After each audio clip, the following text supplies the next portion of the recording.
በስመ አብ ወወልድ ወመንፈስ ቅዱስ አሐዱ አምላክ አሜን። ተዘከረኒ እግዚኦ በውስተ መንግሥትከ፣ አቤቱ በመንግሥትህ በመጣህ ጊዜ አስበኝ። የቅዱስ ሉቃስ ወንጌል ምዕራፍ 23 ከቁጥር 42። የተወደዳችሁ የልዑል እግዚአብሔር ቤተሰቦች ፍጹም እስከ ሞት ድረስ በወደደንና ባከበረን በኢየሱስ ክርስቶስ ስም ሰላም እላችኋለሁ። እንደምንሰነበታችሁ አሜን። የአምላካችን የኢየሱስ ክርስቶስ ስሙ ዛሬም እስከ ዘላለም የተመሰገነ ይሁን። አቤቱ በመንግሥትህ በመጣህ ጊዜ አስበኝ። ይህን ቃል የተናገረው ጌታችን ሲሰቀል አብረው ከተሰቀሉት ወንበዴዎች መካከል በቀኝ የተሰቀለው ወንበዴ ወይም ጥጦስ የተናገረው ቃል ነው። ለምን ተናገረ?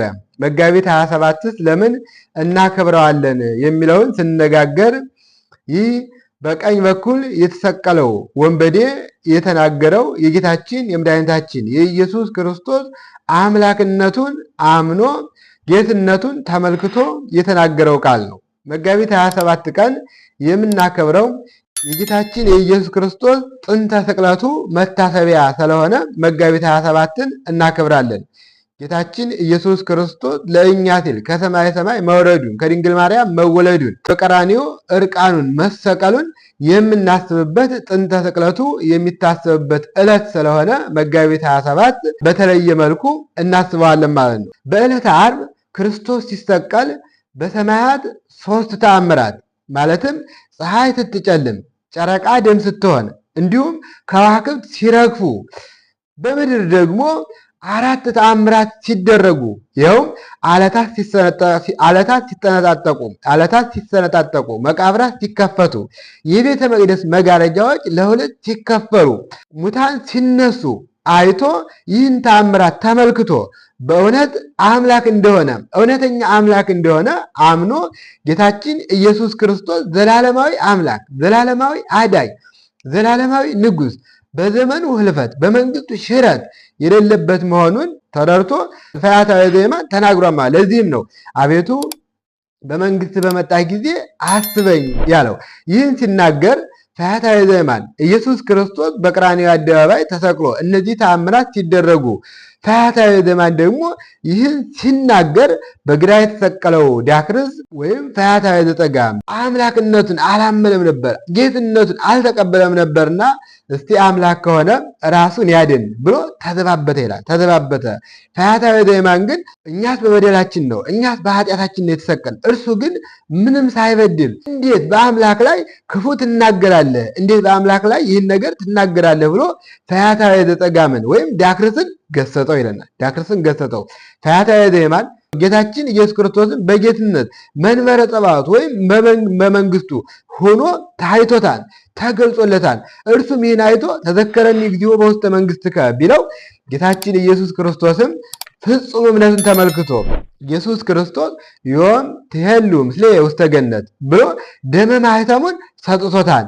ፈያታዊ ዘየማን ወይም ጥጦስ የሚያስተምረን ክርስቶስ ዘላለማዊ ንጉሥ እንደሆነ ለእኛ ሊያወርሰን ያዘጋጀልን ሰማያዊ መንግሥት እንዳለ የመጣው እርሱ የተሰቀለው በአመፀኞች መካከል የተሰቀለው ትንቢቱ ይፈጸም ዘንድ እንደ አመፀኛ ተቆጠረ፣ ከአመፀኞች ጋር ተሰቀለ፣ እንደ አመፀኞች ተቆጠረ ተብሎ በነቢይ እግዚአብሔር በልበ አምላክ ቅዱስ ዳዊት የተነገረው ቃል ትንቢቱ ይፈጸም ዘንድ እኛን ከወደቅንበት ሊያነሳን ከተበተንበት ሊሰበስበን ከባርነት ወደ ነፃነት ከሲኦል ወደ ገነት ሊያሸጋግረን በስጋ እንደተገለጸ በመጨረሻው በግርማ መለኮት በክበበ ትስብእት ለፍርድ እንደሚመጣ መጥቶም ደግሞ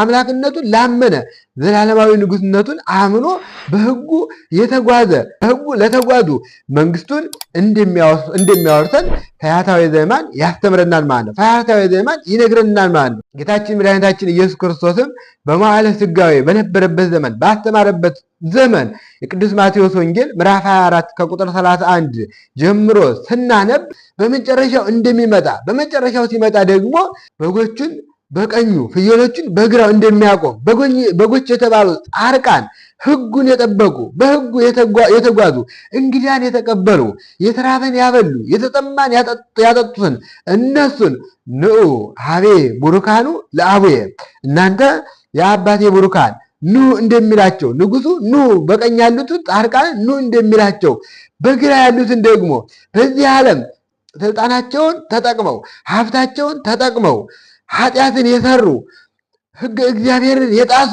ሁሩ እምኔ እናንተ የተረገማችሁ ከኔ ወግዱ እንደሚላቸውና ጻድቃንን ይህ ዘላለማዊ ንጉሥ በመንግስት በመጣ ጊዜ አስበኝ ብሎ ጥጦስ የመሰከረለት ዘላለማዊ ንጉሥ የተዘጋጀላቸውን ለእነዚህ ጻድቃን መንግስቱን ያወርሳቸዋል ማለት ነው። መንግስቱን ያወርሳቸዋል።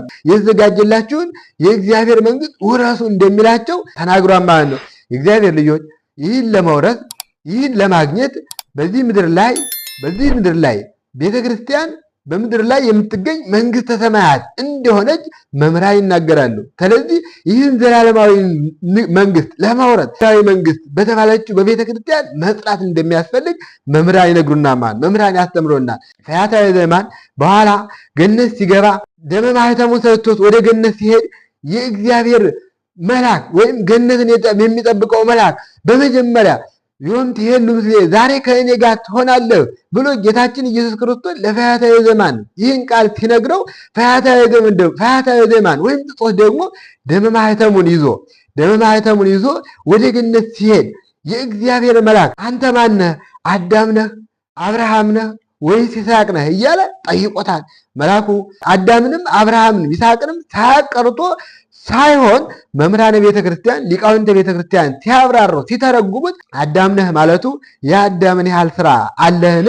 አብርሃም ነህ ማለቱ ደግ አብርሃምን ያህል ስራ አለህን?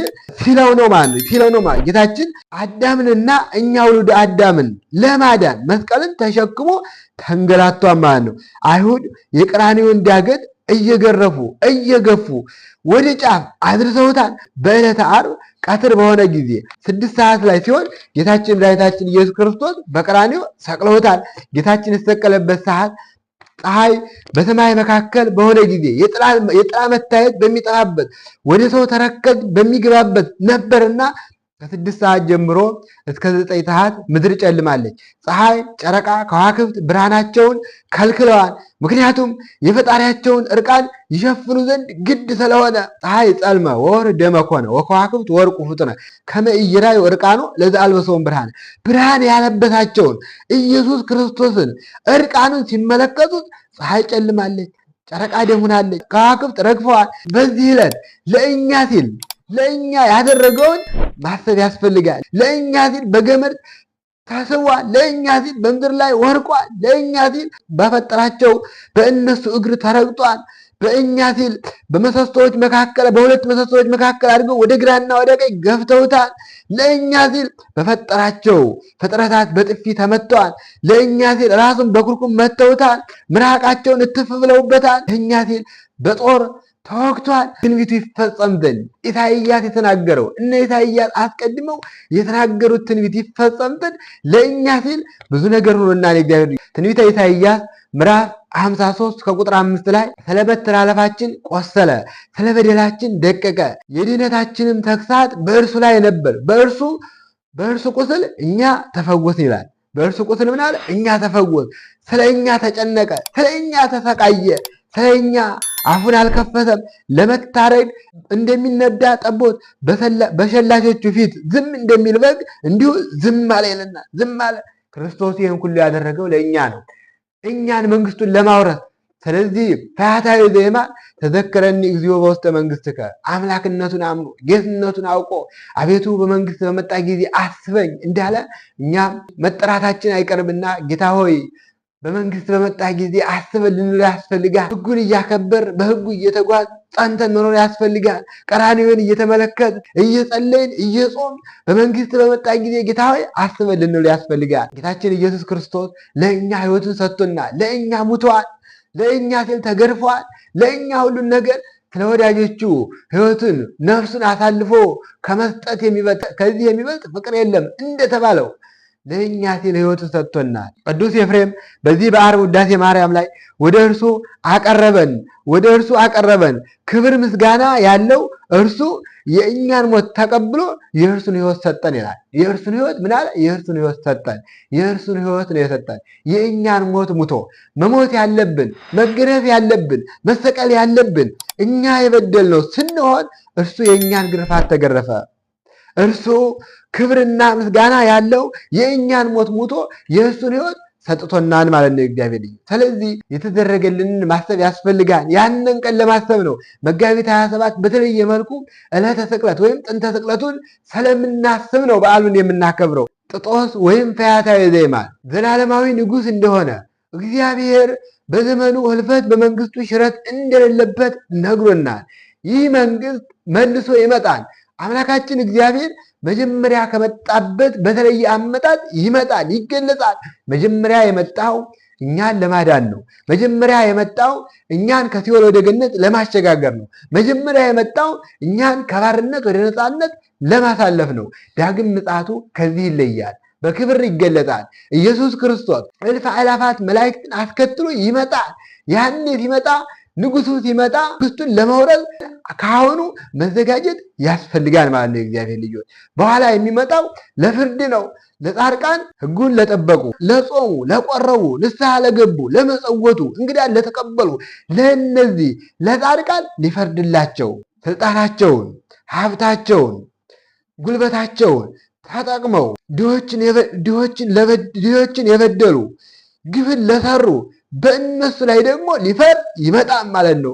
ይህን መንግስቱን ሊያወርሰን የተዘጋጀው አምላካችን ኢየሱስ ክርስቶስ በክብር ሲገለጥ ላለማፈር ካሁኑ መዘጋጀት ያስፈልጋል ማለት ነው። ጌታችን መድኃኒታችን ኢየሱስ ክርስቶስ ለጥጦስ ወይም ለፈያታዊ ዘየማን ገነት እንዲገባ ወደ ገነት እንዲሄድ ደመ ማኅተሙን ሰጥቶታል። ለእኛ ደግሞ ጌታችን ኢየሱስ ክርስቶስ በመስቀል ላይ ከተናገራቸው የአደራ ቃላት አንዱ ዮሐንስ ወንጌል ምዕራፍ 19 ከቁጥር 26 ላይ እንደምንመለከተው እመቤታችን ለቅዱስ ዮሐንስ መስጠቱ ነው። ለወዳጁ ለዮሐንስ ከስጦታ ሁሉ ስጦታ የሆነችው እናት ትሁን ብሎ ሰጥቶታል።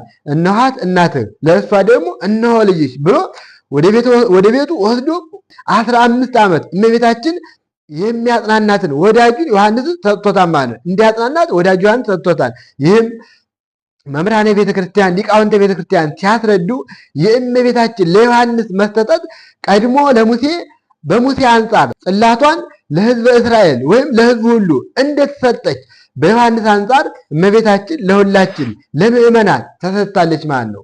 እንድታማልደን እንድትረዳን ደካሞች ነንና ተሰነካክለን እንዳንወድቅ ስለኛ እንድትጸልይልን በዮሐንስ አማካይነት እናታችን ድንግል ማርያም የመስቀሉ ስር ስጦታችን ናት ማለት ነው። የመስቀሉ ስር ስጦታችን እናታችን ድንግል ማርያምን እያሰብን ጥጦስ እንደተናገረው አቤቱ በጌትነትህ በመጣ ጊዜ አስበን ስንል እናቱን አክብረን ሕጉን አክብረን በሕጉ ተጉዘን መሆን አለበትና እናቱ ድንግል ማርያምን አክብረን እስከ መጨረሻው በዚች ቅድስት ቤተክርስቲያን ጸንተን እንድንኖር የአምላካችን የልዑል እግዚአብሔር ፈቃድ የእናታችን የድንግል ማርያም አማላጅነት አይለየን። ይቆየን።